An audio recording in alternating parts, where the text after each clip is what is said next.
Prime Minister. You're right. Yes, yes, yes. What is the... This is the Dohany. This is the biggest synagogue in Europe.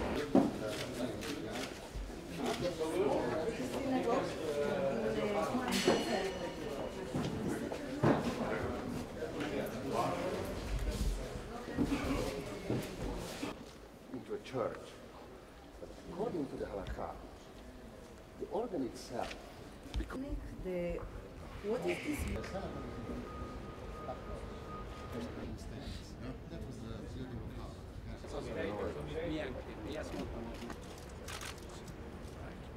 Jenna. Jenna.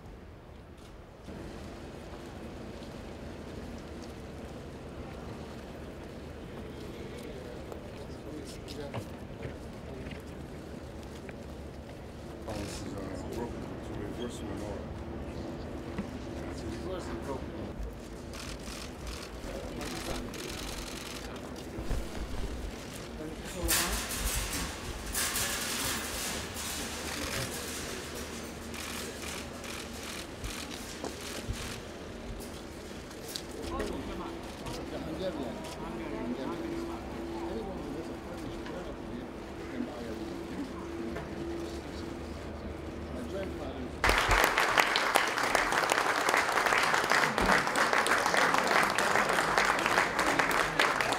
Prime Minister Orban and Mrs. Orban, distinguished rabbis, President, the Mayor of Budapest, and the Mother, and all our ambassador, and all the distinguished people who came here tonight. First of all, I want to thank you, Mr. Prime Minister, and your wife, for the warm welcome to my wife and me and our delegation, and the ability to close a historic circle that has been waiting for too long. Here in 1860, the rebirth of the Jewish people began, with the birth, not very far from here, of our modern Moses, Theodor Herzl. He was a genius, but it wasn't merely his intellect and his capacity for analytic prophecy. It was his spirit, his soul. When he saw in his mind's eye the anti-Semitic fire that could consume European Jewry, he could have escaped. Or he could have just gone to his grave without doing anything. But he performed the most miraculous transformation in the history of nations. He brought a people seemingly dead back to life, and he said the solution to the problem, the Jewish problem as they called it, is to have a Jewish state. He found a partner here in this city. Herzl is well known. Max Nordau is less well known, but he was much more well known than Herzl in the 1890s. He was the preeminent, one of the three preeminent intellectuals of the Belle Epoque. Another genius. These two genius Jews of Hungary formed a partnership that launched modern Zionism and is the reason why I stand before you today as the Prime Minister of the one and only Jewish state, the sovereign state of Israel. It is because of Theodor Herzl and Max Nordau of Budapest. With the birth of Zionism also came the great destruction that Herzl saw, the destruction of not merely the physical destruction of synagogues and everything that was Jewish. Prime Minister, I want to thank you. We just went through a magnificent synagogue. I saw this unbelievable synagogue.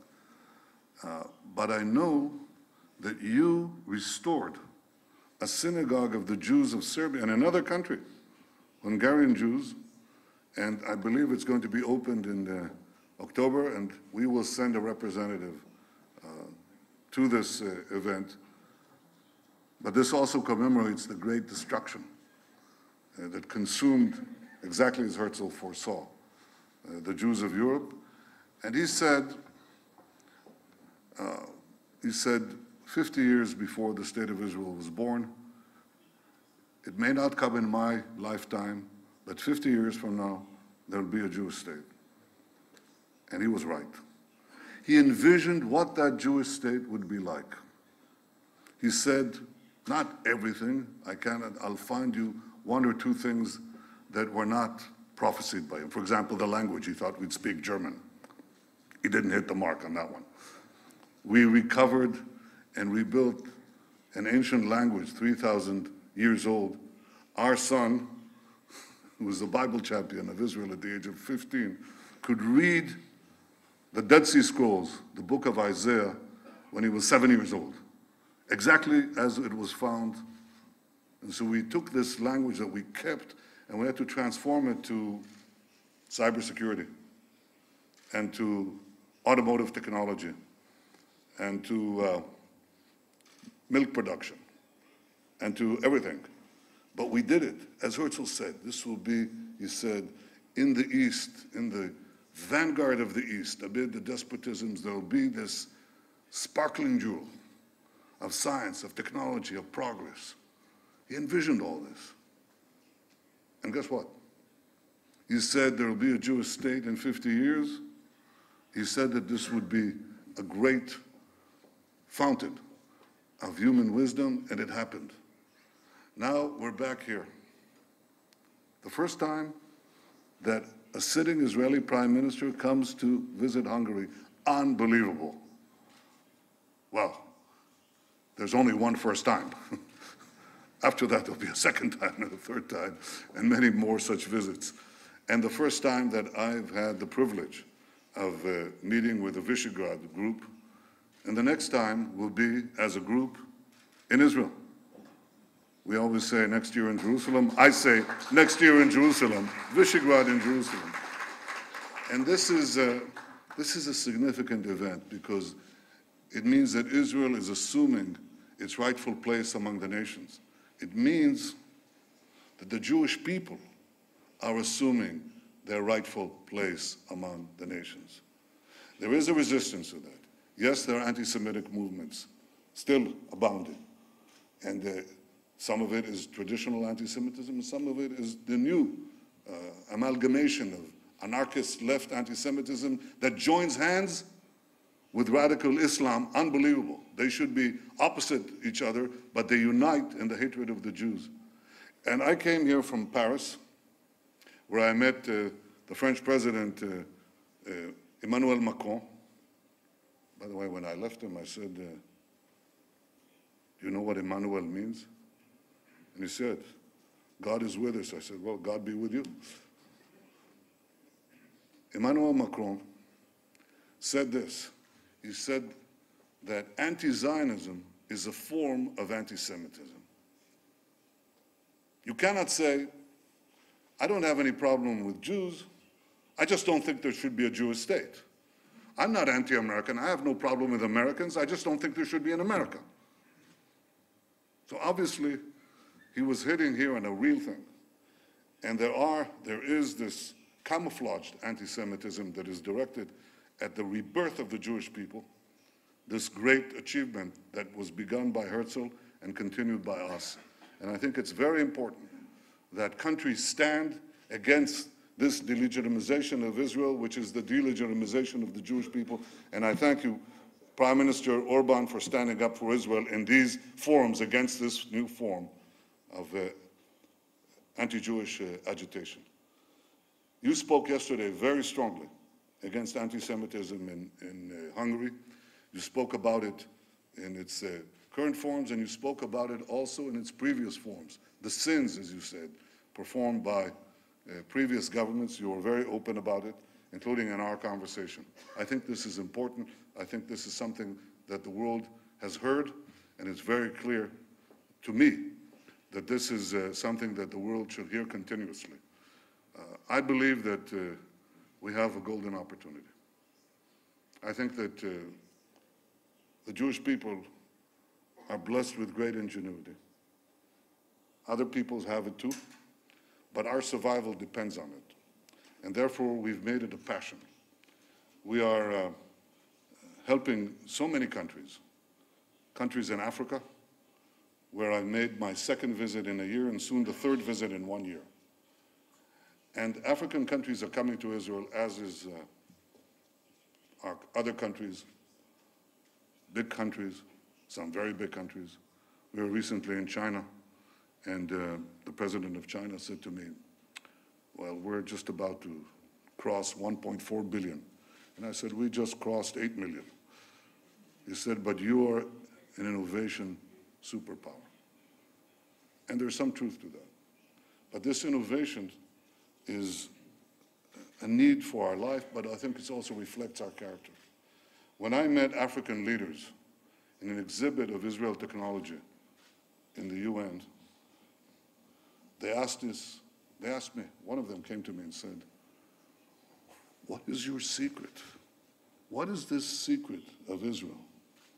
Because, you know, we have all the problems and you have all the solutions. What is your secret?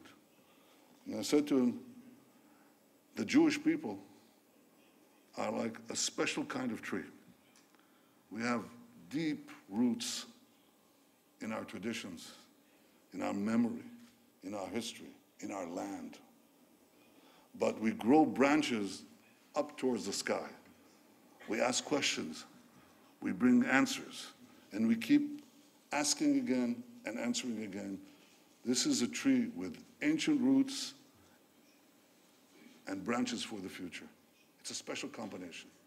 I don't believe that we would achieve our rebirth if we didn't have both. The memory of ancient times and the hope for better times. And it's this special combination that now unites us with so many other countries, including here in Visegrad, with Hungary, and with others who wish to have a better future. We are proud of our past. We are eager to seize the future together. We shall do so in great friendship. Friendship between the state of Hungary and the state of Israel. Friendship between the Hungarian people and the Jewish people. And I see this visit here, this meeting here, next to this synagogue, is a testament to this friendship. Thank you very, very much. Toda rabba. Thank you all. Thank you.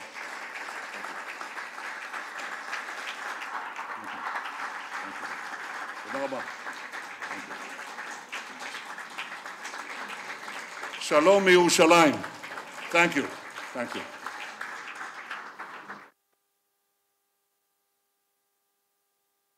Cheers too.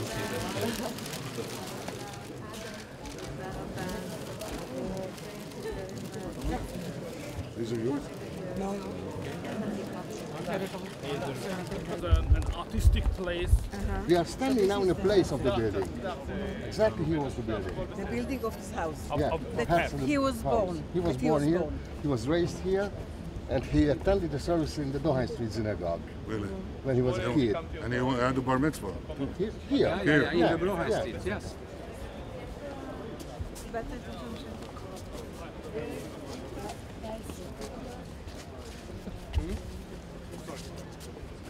כאן במקום הזה ב-1860 נולד העם היהודי מחדש. כי כאן נולד המושיע המודרני שלנו. בנימין זאב הרצל, תיאודור הרצל. פה, מאחוריי, הוא הלך לבית הכנסת, וכאן הוא חגג את הבר מצווה שלו. הרצל ראה את השואה וראה גם את התקומה. ואנחנו נמצאים כאן היום, אני עומד כאן, כראש ממשלת ישראל בהונגריה, שבה היהודים סבלו כל כך. ומדינת ישראל קמה מחדש לחיים, והיא משגשגת כאומה בין האומות בגלל הרצל, בגלל האיש הזה, המופלא הזה, שהראה לנו את הדרך מעבדות לחירות, ואמר אם תרצו אין זו אגדה. רצינו, והוא הפך לאגדה.